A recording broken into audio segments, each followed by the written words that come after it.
Assalamualaikum warahmatullahi wabarakatuh. Alhamdulillahirabbil alamin wassalatu wassalamu ala asrofil anbiya'i wal mursalin sayyidina Muhammadin wa ala alihi wa ashabihi ajmain amma ba'du. Puji syukur atas kehadirat Allah yang Maha Kuasa karena berkat rahmat dan karunia-Nya kita semua dapat melaksanakan diskusi kali ini.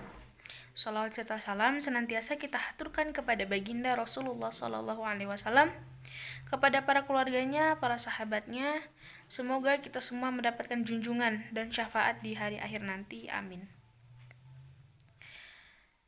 Saya Syifa Nabila Rufina dari kelas 1B dengan NIM 101200070 selaku moderator dari diskusi yang bertemakan tentang hipertensi. Sebelum itu, izinkan saya untuk memperkenalkan beberapa teman-teman saya.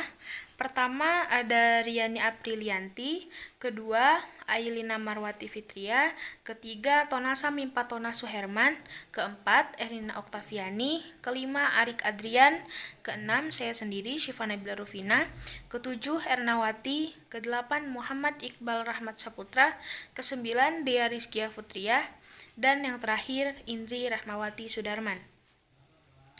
Penyampaian materi pertama akan disampaikan oleh Riani Aprilianti. Dipersilahkan. Assalamualaikum warahmatullahi wabarakatuh. Perkenalkan, nama saya Riani Aprilianti, NIM 10120065. Di sini saya akan menjelaskan tentang hipertensi, di mana hipertensi ini kata lain dari tekanan darah tinggi. Nah, kondisi ini dapat menyebabkan komplikasi kesehatan yang cukup parah dan meningkatkan resiko penyakit seperti diantaranya yaitu jantung, stroke, bahkan bisa memicu kematian juga. Nah, untuk selanjutnya yaitu tekanan darah, di mana tekanan darah ini adalah kekuatan yang diberikan oleh sirkulasi darah terhadap dinding arteri tubuh. Nah, yaitu pembuluh darah utama dalam tubuh ini tergantung pada resistensi pembuluh darah dan seberapa keras jantung itu bekerja. Semakin banyak darah yang dipompa oleh jantung dan semakin sempit arteri, maka semakin tinggi tekanan darah. Nah, untuk selanjutnya yaitu hasil dari tekanan darah. Nah, hasil dari tekanan darah ini ditulis dalam dua angka. Nah, angka yang pertama yaitu sering juga disebut dengan sistolik, di mana sistolik ini mewakili tekanan dalam pembuluh darah ketika jantung itu berkontraksi atau berdetak. Angka yang kedua atau diastolik mewakili tekanan di dalam pembuluh darah ketika jantung beristirahat di antara detak jantung seseorang bisa dikatakan hipertensi bila ketika diukur pada 2 hari yang berbeda. Pembacaan tekanan darah sistolik pada 2 hari adalah lebih besar dari 140 dan atau pembacaan tekanan darah diastolik pada kedua hari adalah lebih besar dari 90. Etiologi hipertensi dibagi menjadi 2. 1. Hipertensi primer, 2. Hipertensi sekunder. Hipertensi primer adalah hipertensi esensial atau hipertensi yang 90 derajat tidak diketahui penyebabnya. Beberapa faktor yang diduga berkaitan dengan berkembangnya hipertensi esensial diantaranya 1. Genetik, 2. Jenis kelamin dan usia, 3. Konsumsi garam atau kandungan lemak, 4. Berat badan obesitas, 5. Gaya hidup merokok dan alkohol. Perkenalkan, nama saya Tonasa Mimpatona Suherman dengan NIM 10120067. Di sini saya akan menjelaskan tentang faktor-faktor resiko hipertensi menurut Aulia R. tahun 2017. Faktor resiko hipertensi dibagi menjadi 2 kelompok, yaitu untuk faktor yang pertama yaitu ada faktor yang tidak dapat diubah. Faktor yang tidak dapat diubah antara lain riwayat keluarga, usia, jenis kelamin, dan ras atau etnik. Untuk faktor yang kedua yaitu ada faktor yang dapat diubah kebiasaan gaya hidup tidak sehat dapat meningkatkan hipertensi antara lain 1. Merokok, 2. Kurang aktivitas fisik, 3. Konsumsi alkohol, dan yang keempat kebiasaan minum kopi. Dan untuk tujuan umum pengobatan hipertensi adalah menurunkan mortalitas dan morbiditas melalui pendekatan terapi farmakologi dan non-farmakologi. Selanjutnya ada hipertensi sekunder, Hipertensi sekunder atau peningkatan tekanan darah sekunder merupakan kondisi peningkatan tekanan darah yang disebabkan oleh kondisi kesehatan lain yang mendasarinya. Hipertensi sekunder ini dapat disebabkan oleh kondisi kesehatan yang melibatkan ginjal, arteri, jantung, atau sistem endokrin dalam tubuh. Nah, penyebab hipertensi sekunder ini meliputi komplikasi ginjal diabetes, terus ada penyakit ginjal, polikistik, ada sindrom Cox, ada penyakit tiroid, ada ada obesitas. Gejala hipertensi sekunder. Hipertensi resisten, tekanan darah yang sangat tinggi. Pencegahan hipertensi sekunder, mengkonsumsi diet yang sehat, membatasi asupan darah, menghindari merokok, membatasi konsumsi alkohol, mengatasi stres, melakukan aktivitas fisik secara rutin, jaga berat agar tetap stabil. Hipertensi, seseorang yang mengidap hipertensi akan merasakan beberapa gejala yang timbul. Gejala yang muncul akibat hipertensi antara lain sakit kepala, lemas, masalah dalam penglihatan, nyeri dada, sesak napas, aritmia, adanya darah dalam urin.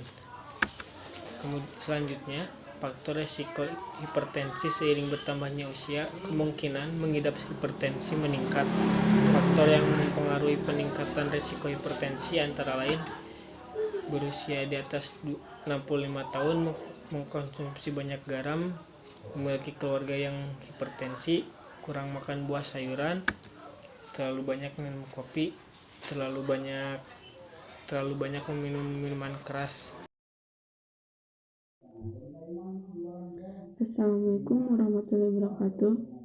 Perkenalkan, nama saya Erlawati, NIM 101200071. Di sini saya akan menjelaskan tentang prevalensi dan terapi non-farmakologi.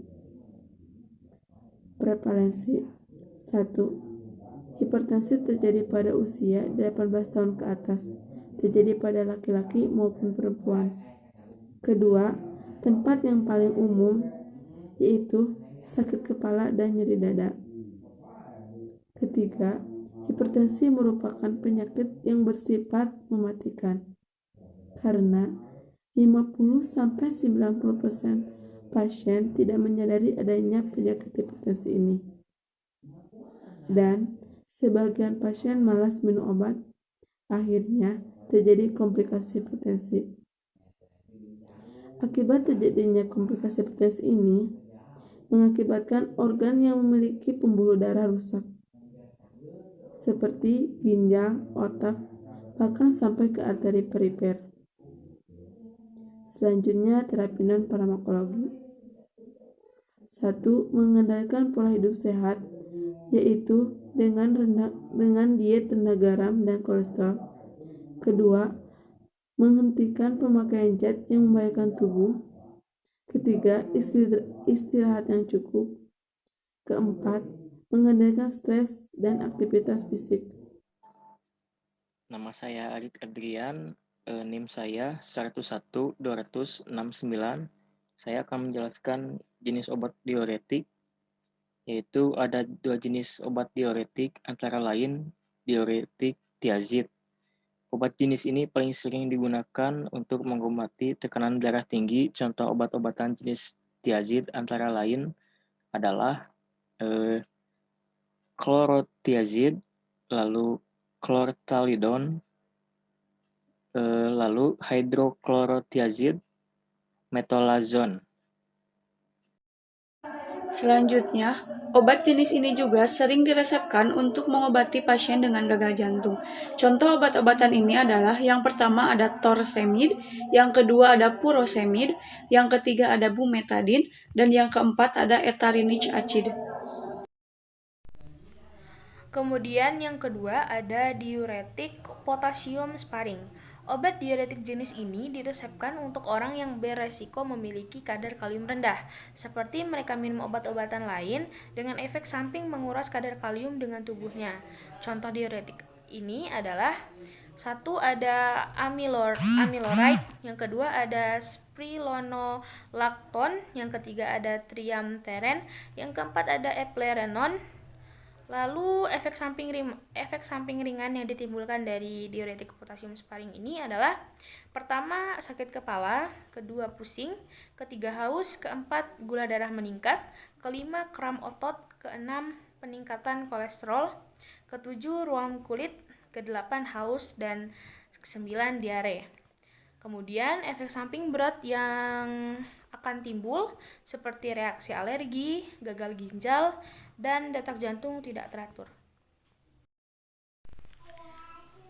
Sekian diskusi dari kelompok kami. Terima kasih atas perhatiannya.